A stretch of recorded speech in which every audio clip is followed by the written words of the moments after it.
Where does the PTA fit into the patient management model? Before leading a PT/PTA student team, we should have a clear picture of their future roles so that we can help them learn how to effectively fulfill that role while keeping within their defined scope of practice. The main difference between the role of the PTA and that of the PT is that the PTA focuses more on clinical problem solving, whereas the PT focuses more on clinical decision making.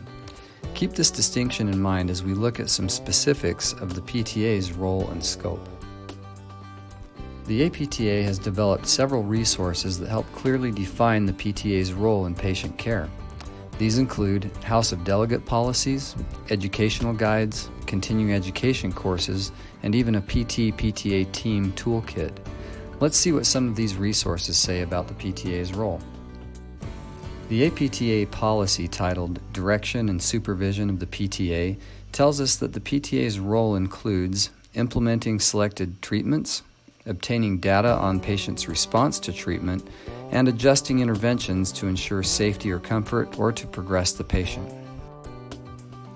And here's how the normative model for PTA education describes the role of the PTA: providing patient care under the supervision of a licensed PT, educating others, ensuring patient safety, and responding appropriately to emergencies.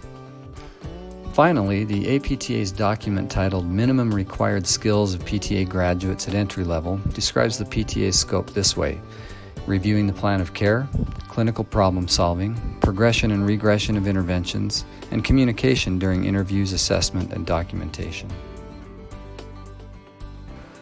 Now that we have an idea of what the PTA does, let's talk a little bit about how much they can do, or in other words, their scope of practice.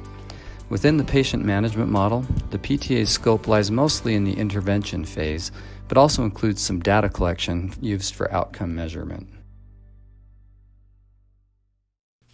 The PTA can perform most treatments in the PT intervention toolbox, including things like therapeutic exercise, manual therapy, physical agents, traction, functional training, wound care, and education. So, as you can see, the PTA's training allows them to provide most aspects of PT patient care. There are, however, a few interventions that are performed exclusively by the PT because they require continuous evaluation and clinical decision-making. These interventions include spinal and peripheral joint mobilization or manipulation, selective sharp debridement of wounds, and dry needling.